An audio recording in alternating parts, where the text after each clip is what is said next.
Alors moi je suis sur des missions d'expertise, de commissariat aux comptes et de conseil. J'accompagne une trentaine de sociétés donc sur divers sujets qu'ils peuvent avoir au quotidien et tout ça en manageant une équipe de 3 personnes.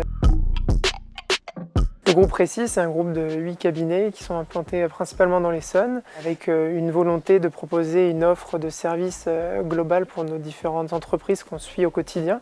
Donc on parle d'une offre 360 degrés. On peut les accompagner sur toutes leurs questions, que ce soit la partie juridique, gestion, patrimoine, assurance. Donc c'est vraiment, on essaye d'apporter au quotidien toutes les réponses, tous les problèmes que peuvent rencontrer nos dirigeants. Et on essaye aussi même de parfois leur proposer des services auxquels ils n'auraient pas forcément pensé pour leur proposer d'avancer et de faire avancer leur entreprise. En fait, nous, on est vraiment en dehors on va dire de la comptabilité classique dans ces missions d'innovation.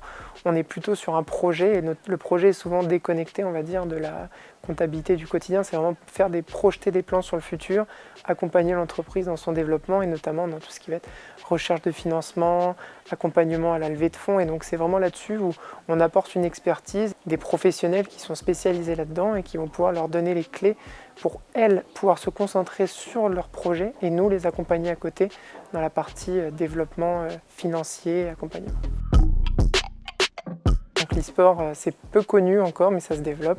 C'est la pratique compétitive du jeu vidéo. On est en lien entre, on va dire, des sociétés innovantes, des startups et des sociétés du sport traditionnel. En fait, on se retrouve à la croisée de ces deux milieux.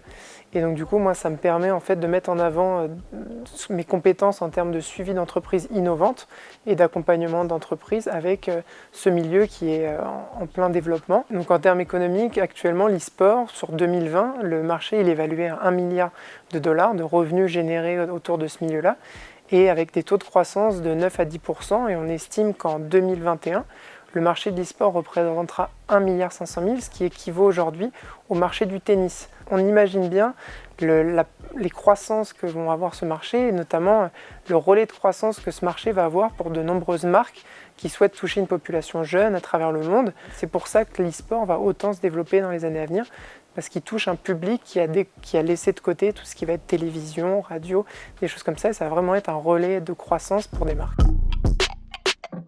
Le concours Décimo et Licorne, il va accompagner très bien les startups, comme on a pu le dire, mais il rentre très bien dans le cadre de l'e-sport, avec notamment permettre la mise en place d'un suivi que les startups n'ont pas forcément, par des professionnels donc au sein de Récis, qui vont pouvoir les accompagner au quotidien et pouvoir leur apporter une expertise tout au long du développement de leur entreprise. Actuellement, je suis une société qui a gagné qui était dans les vainqueurs de la précédente édition, Sinomène. Et donc on arrive en fait à créer comme ça un accompagnement sur son développement, la mise en place de ses projets et là notamment après toute la partie suivie au quotidien du développement et du projet.